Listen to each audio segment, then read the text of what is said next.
This is Bernard Rose from Trailers from Hell, and today we're going to talk about Derek Jarman's biography of the 17th century painter, Italian painter Caravaggio, which is called Caravaggio. Um, Derek, who was somebody I knew pretty well, um, was one of the most extraordinary people around in London in the 70s and 80s, in that he was an out gay man and he was extremely radical in his ideas about what film could or could not be, what constituted a film.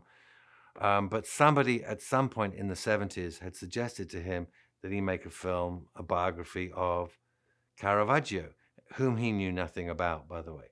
And Derek then went and did some research into Caravaggio and decided that actually his life was pretty cinematic since it involved gay sex, murder, painting. I would say those were pretty much Derek's interests, um, n- minus the murder, obviously. And so he thought, well, maybe he could be the Schlockmeister that would undertake this. Um, uh, and and he did. He wrote the script, I think, in the late 70s, and it took him many, many, many years for anybody to actually fund his vision of it. And by the time that they did find some money for Derek to make the film, not very much actually.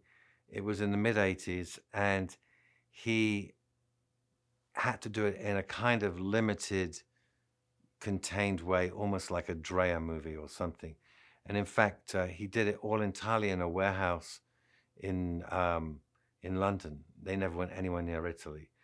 And Derek saw no issue in this because he understood, having had art directed for Ken Russell on The Devils and on Savage Messiah, he understood Ken's idea of what a biopic was that it wasn't really a recreation of an artist's life, it was a comment on an artist's life. So he regarded himself as someone from the north of Europe looking at the south of Europe. He knew he wasn't Italian. He wasn't making the film in Italian. So why shouldn't he shoot it in a warehouse in London?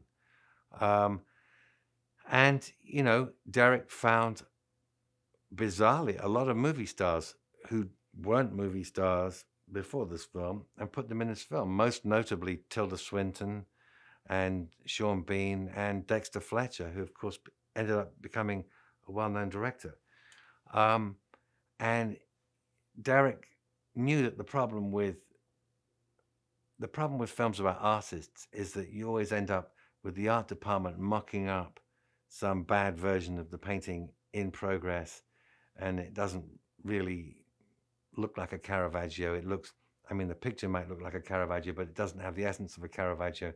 So he had the rather brilliant idea of, instead of showing the paintings or reproductions of the paintings, he would show the people posing for the paintings and light them like a Caravaggio. So he would kind of recreate the paintings as tableau. And it's a very brilliant idea that he had to do that, and it works beautifully in the film. But the film itself is daring, and it's kind of sweaty, and it's kind of got Derek's sort of very offbeat sensibility in it.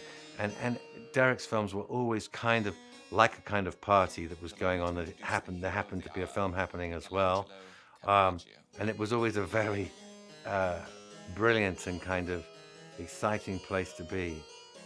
If Derek had ever opened a nightclub, it would have been the best nightclub in the world. He understood that you had to break the fourth wall in order to stop a film like this being the work of a Schlockmeister, and the kind of Schlockmeister that he disrespected. Blood Brothers.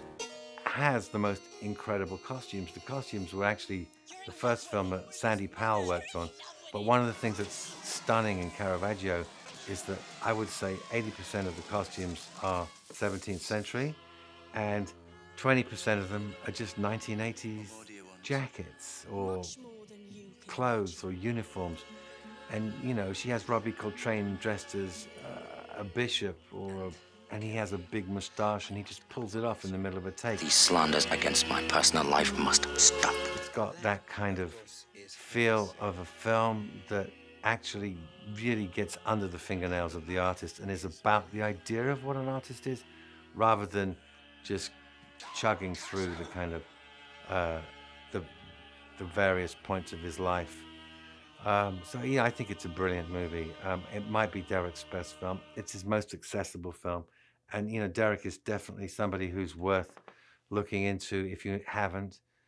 He was the great queer artist before people even called it that. He was the first person I ever heard use the word queer to describe himself, and as such, I think he's very important in film history.